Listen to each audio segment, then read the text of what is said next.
Hello my friends, HM here. Now in this video I'm going to update on the latest at the front line in the Ukrainian incursion into Russia, and then I'm also going to mention a few headlines that happened today in this war. And the latter part of my video I'm going to dig a little bit deeper in this new weapon that NATO has and that we have many of, and that is also affordable and that can change the war in favor of Ukraine. It can in particular drop dramatically the number of glider bomb that Russia will be able to drop on Ukrainian front lines. That is really the most serious problem that Ukraine has currently. I have been able to make an estimate of how much it will drop the number of glider bombs that Russia can fire, and also it has other consequences like improving the efficiency of the Ukrainian Air Force. If you think it sounds interesting, then keep watching. Now the first news I want to talk about is this. It's a Russian oil depot in Rostov, and I'll show you a map shortly about where it is. But the thing about this is that it has spread to 22 tanks out of 70 tanks that are on this facility. And for comparison, every other attack that Ukraine has done on these oil depots have only destroyed 1 or 2 tanks, but this one is more than 10 times larger, and it's still burning completely out of control. And Ukraine has hit it also repeatedly. That is a new tactic. Normally Ukraine only sent 1 or 2 drones and that's it. But this one, they have sent a new wave of drone in and attacked it again, which has also scared away the firefighters that normally put out the fire and empty the tanks by pumping the gasoline or oil out of them. But this time they can't do it because they have been hit many times by Ukrainian drones, and it just seems to burn the entire facility up now. Let me get out of here. Let me show you on a map where it is. Down here it is. It's burning in this city. And you have here occupied territories of Ukraine. That's the Donbas area. And I have taken a measurement. How long is this distance? Well, it's 363 kilometers from where a drone could have been sent off. And quite frankly, I think it's amazing that Ukraine are able to send drones through this area over Donbas, because Russia has a lot of air defense systems in this area.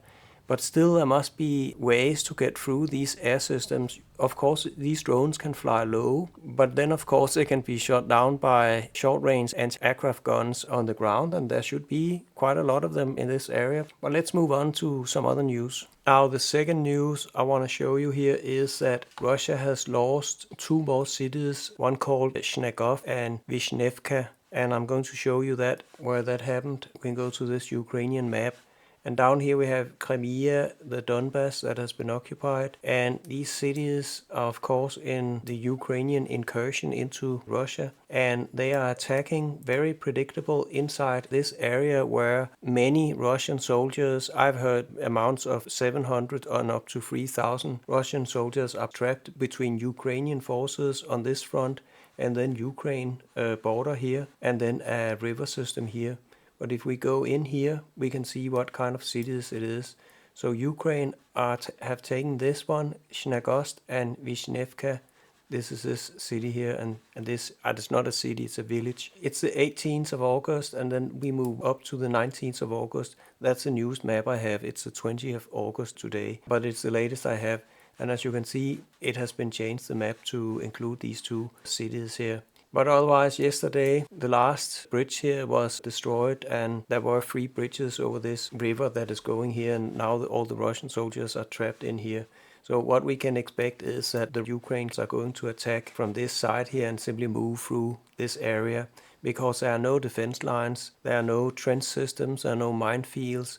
There are no jamming equipment that can stop the drones that Ukraine can use. And there are no terrain that can also protect the Russian soldiers from being killed by the Ukrainian troops that are moving forward. So Ukraine has a good chance of taking this entire area. I'd expect it to take a couple of weeks. But there's a related news to this, and let me jump back. By the way, this is my Twitter feed or X feed. So if you want to see the same news that I report in my videos, you can also follow me on Twitter. Here they will appear much sooner, of course. I just tweet the news as soon as I see them, and then I make a video many hours later.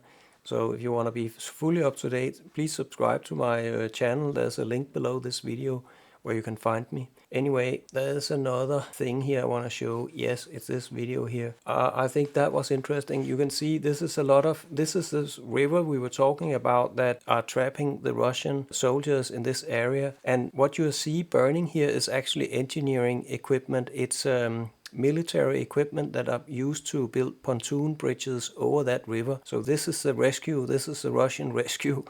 That they're setting up these bridges over the river so the soldiers can get out or get supplies in so they can keep fighting. It doesn't look good to me. It looks like they've been completely destroyed, possibly by drones. Also, this drone video, you can see that it says low battery, and then it tilts towards this side here. I think it's actually crashing because it has run out of power on one of the rotors. Because if it is an attack drone, look at this, there's a vehicle coming in there. Here, this vehicle is going there. I would go and take a kill at this vehicle. It's driving and it should really go for a kill, but I think it has lost the power on one of the propellers and then it's tipping over. Just a little thing I noticed.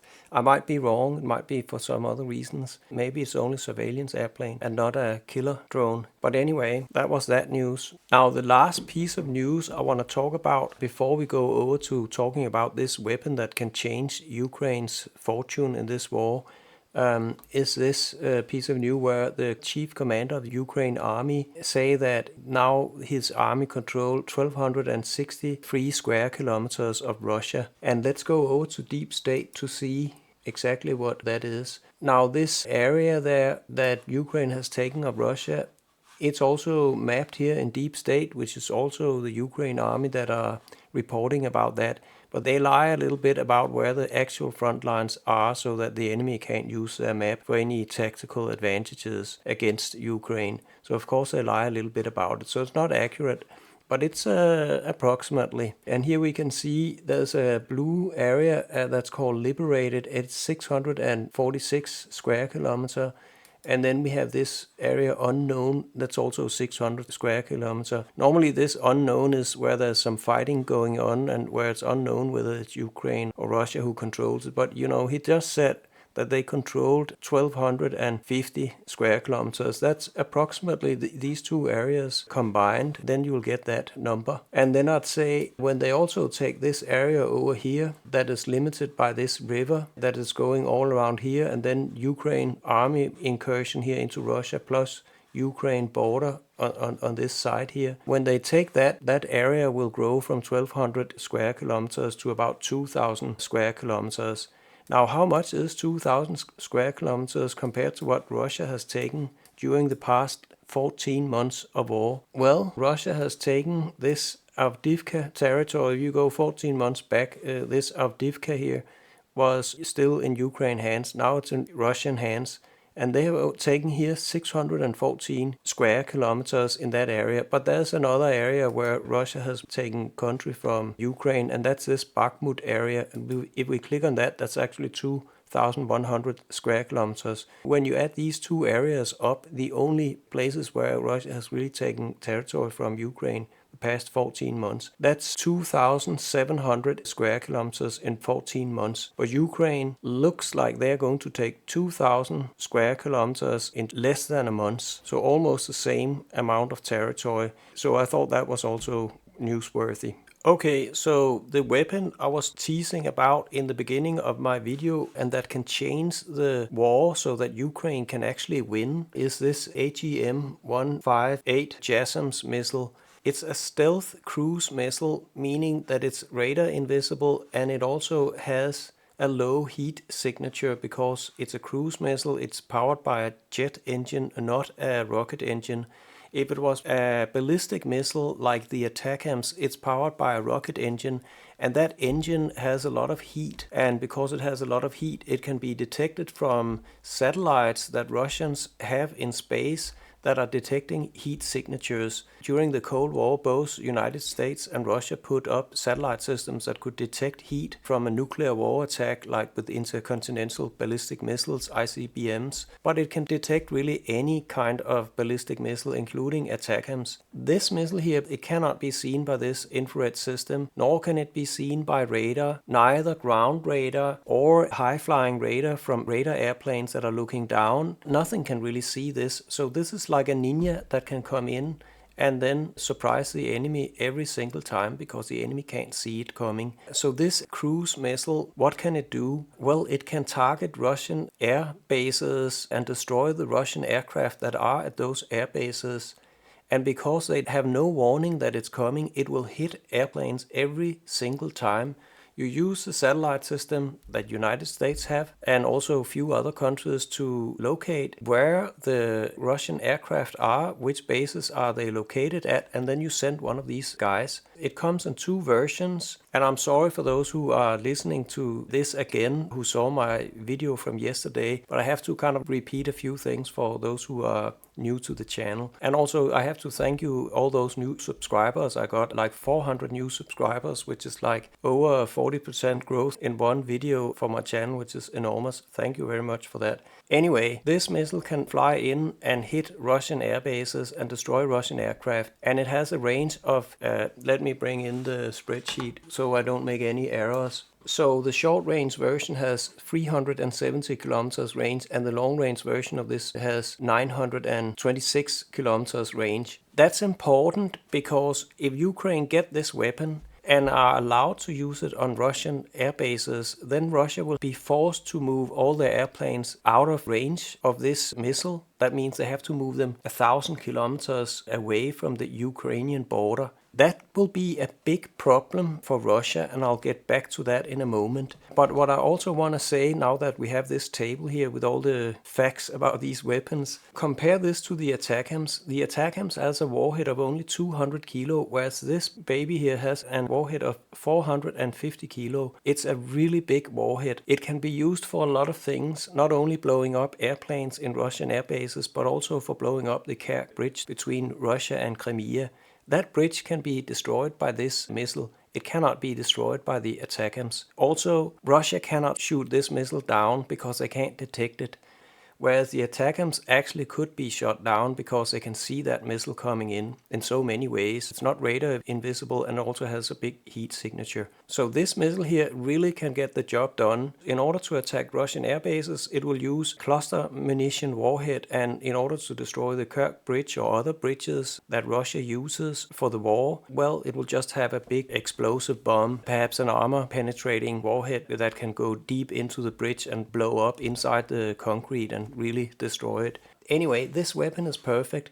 Then you could say, well, Henrik, if it was such a great weapon, why haven't Ukraine gotten it before? It can only be fired with one aircraft that Ukraine got now, and that's the F-16 fighter jet. Ukraine has specifically asked for this cruise missile because, of course, they understand how useful it could be to Ukraine. And Biden says that they are open to sending these long-range cruise missiles to Ukraine. That means they're positive, and they talk specifically about the White House willingness to give Ukraine the Joint Air-to-Surface Standoff Missile. That is this missile we're talking about here. Now there are other things that are important, and I'll just bring back this Excel spreadsheet so you can see what is important here. Well, the price of these missiles here, the JASSMs, the short-range version only costs about $700,000 a piece, and the long-range version that can fly over 900 kilometers costs $1.7 million a piece. That means Ukraine could get 1,000 of these short-range missiles for $700 million and spend another $1.7 billion, and they can get 1,000 extra of the long-range missile. That's well within the budget that was just approved a few months back for $50 billion from the US Congress. And it's also money that EU can pay the US to get Ukraine to get these weapons. Anyway, my point is that this is well within reach of what we are donating to Ukraine. And I guarantee you 1,000 of the short-range version and 1,000 of the long-range version will do miracles to this war. They will take down key bridges and infrastructure stuff that Russia really need to run the war smoothly. The logistic systems that will be completely ruined for Russia, and they'll have to move their airplanes far away. Also, another thing, many of the weapons that we support Ukraine with, they're in short supply. We simply can't produce enough of them, such as artillery ammunition. Turns out that we completely shut down all the factories we had that could make artillery, and now North Korea can make more artillery shells than all of NATO combined. We are fixing that now, but it takes years, also because of all kind of red tape that has to be taken account to when we start these factories. But this missile here, we have a lot of these missiles. The US have made over 7,500 of them and have them on stock. They haven't used all of them in wars, definitely not. Less than 1,000. So they have lots of them, and they have 3,500 of the long-range version here, and they are still producing them. So we can easily give Ukraine 2,000 out of our stocks of this weapon. Ukraine will not have to use all these weapons because, well, there will be a lot of bridges and stuff they can blow up. But these air bases, well, Russia will immediately fly out all their planes from their air bases because otherwise they'll be destroyed, and Russia will not have their air force completely destroyed by these weapons. And these weapons, they will destroy a couple of airplanes every single time they hit just one missile, because they can have these bombs that are blowing up everywhere on this air base and basically hit a lot of airplanes simultaneously with just one missile. It's not really that Ukraine need that many to have a big effect in the war immediately. But let's take a deep dive into what exactly effect would it have if Russia moves an aircraft 1,000 kilometers back, because I have some information about that that's completely new.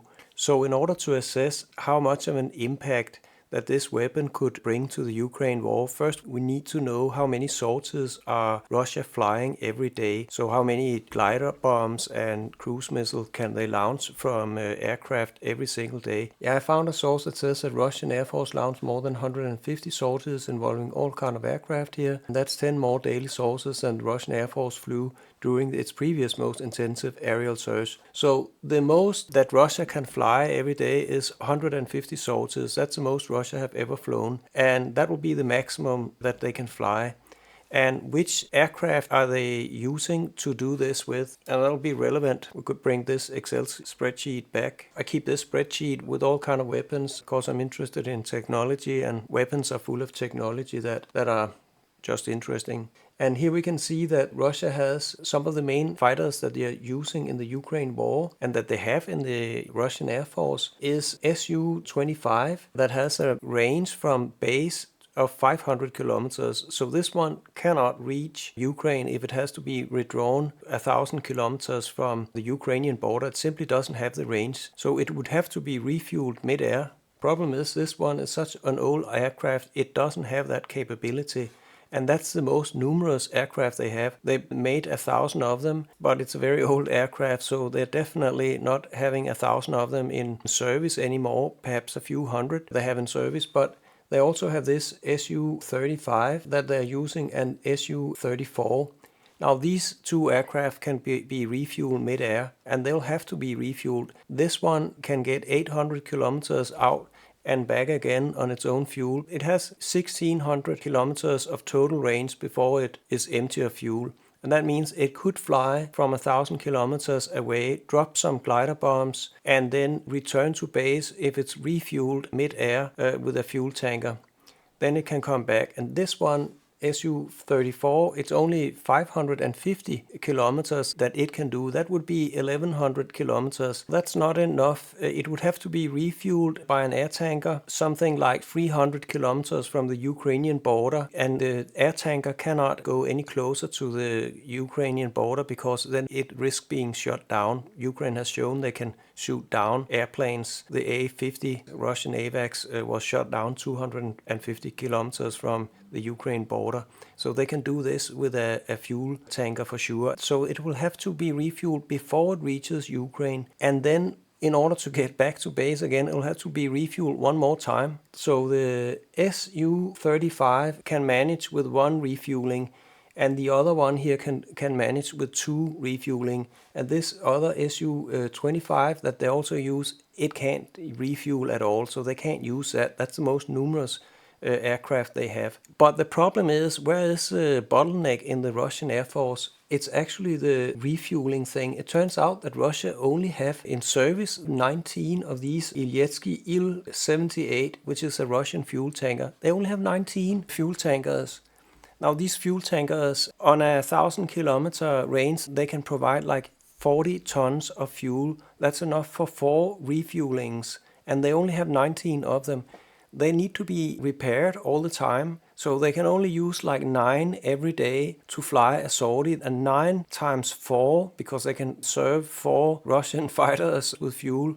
That's like 36 sorties that they can support flying 1,000 kilometers from the Ukrainian border. That will be the limit, and the only aircraft that can do this with one refueling is this Su-35. If they use this Su-34, they can only have 18 sorties a day because it needs 2 refueling, and they only have 19 fuel tanker planes that can only do half of those planes can be in service. My point is, it will go from 150 sorties a day to a maximum of 36 sorties per day. And that's if they only use this Su-35 fighter bomber to launch these aerial attacks. That's a massive reduction. And by the way, these sorties also include the strategic bomber that Russia has, but that's used not for dropping glider bombs. I don't think it drops any glider bombs, but it drops Russian cruise missiles. Now, they built actually almost 500 of that strategic bomber here, and I think it's the only strategic bomber in service in Russia. I might be wrong on that one, but they only have 30 left in operation, and they're no longer in production either. I'm no expert in this, and I don't have all the information, but I think I know enough to see that they can definitely not sustain 150 sorties if they have to move all their airplanes 1,000 kilometers behind enemy line. My rough estimate is that it drops to below 40 sorties from 150, and that will have a dramatic effect on the front lines in Ukraine and save hundreds of Ukrainian soldiers, heroes, from dying or being wounded every day. That's the impact. But I also found out that there's another impact of this, because it's not only the bombers and the fighter jets that they have to move 1,000 kilometers back if Ukraine get this missile. They also have to move their radar airplanes back. Let me show you one of these radar airplanes. There's this famous A-50 radar airplane. Now, that radar airplane is enormously important. I made a couple of videos about those when they were shot down. Ukraine has managed to shoot down 2 of them, and now Russia only has 6 left. Now, let me show you from where this airplane operates and what its function is, so you can understand how important this airplane is and why this airplane will also be affected if Ukraine gets this new cruise missile, because they will also have to move 1,000 kilometers back. And that means they'll have less time to monitor Ukraine. But let me show you on a map where these planes typically operate from. Normally they operate down here in this area, and because they were a little too close to Ukraine, 2 of them have actually gotten shot down in this area. So now they move them further back. 320 kilometers is here, the distance from Ukraine, and they just circle around here. And now there's a little smart feature where I can put a radius up of the range of this radar. Here you can see it has a range that's 650 kilometers, and of course you can see much more the closer we are to the airplane, and then it fades out, and after 650 kilometers it can't see anymore. You can see if they have to move 1,000 kilometers away, then they definitely have to spend a lot of time flying from an airport and then into this area here where they start doing what they do. Each of these airplanes can be in the air flying around for 8 hours. That means they need all the 6 aircraft they have in order to provide non-stop surveillance of this battlefield line here. And what does these airplanes do? If they see a Ukrainian aircraft, then they can basically direct S-300 and S-400 anti-aircraft rockets towards these aircraft, so that Ukraine airplanes will have to turn around again. So it's very important that these aircraft are constantly in the air, constantly monitoring this Ukrainian airspace, because it really prevents Ukraine from using their aircraft along this battle line here. They'll have to fly low, yes, but they will be seen by this aircraft, and then they will have to be warned by NATO that now an S-300 or S-400 has been launched against them from long range, and they have to turn around and fly the opposite way in order not to get shot down. But if they have to be moved 1,000 kilometers away from the border, then they have to spend time flying towards the Ukraine border to get down here to do their business.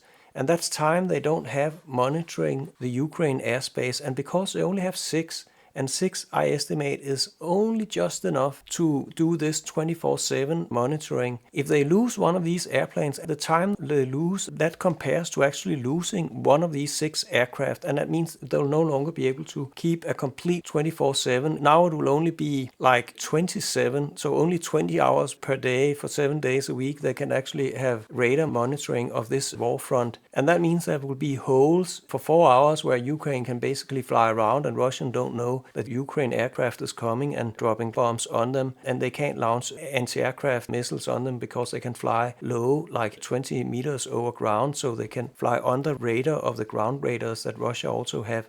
They need this airborne radar in order to see low-flying Ukrainian airplanes, and they need it non-stop. And they can't have it non-stop if Ukraine get this weapon and are forced to spend time flying from their bases 1,000 kilometers away and then down in this area here where the sweet spot is for monitoring this front line. And also, can you see here, the Ukraine incursion, they're not really covered by these radar airplanes, and Russia simply don't have any more of these radar airplanes. For Russia really to monitor the entire border now with Ukraine, they need 12 of these aircraft. They only have 6, so they can only do one part of Ukraine. They can't do the other part. And this is really the other thing about why it's brilliant that Ukraine has opened a new front, because they'll never be able to be as effective defending this base here as they are down here in Donbass. They might have to simply switch up these airplanes to defend Russia itself. Isn't that more important than taking land from Ukraine? And then they can't monitor this line at all, because then won't have any coverage down here. It's really a dilemma for Putin. But okay, I think my video is long enough, so I'll end it here. I think I found out about some pretty interesting stuff, and I hope you can see that this weapon here is something that Biden administration should definitely give to Ukraine, and they should also open up for strikes on infrastructure and air bases in Russia, so Ukraine can get a massive advantage that they didn't have before this weapon. But otherwise, I'll just wish you a great life in freedom and democracy. Goodbye.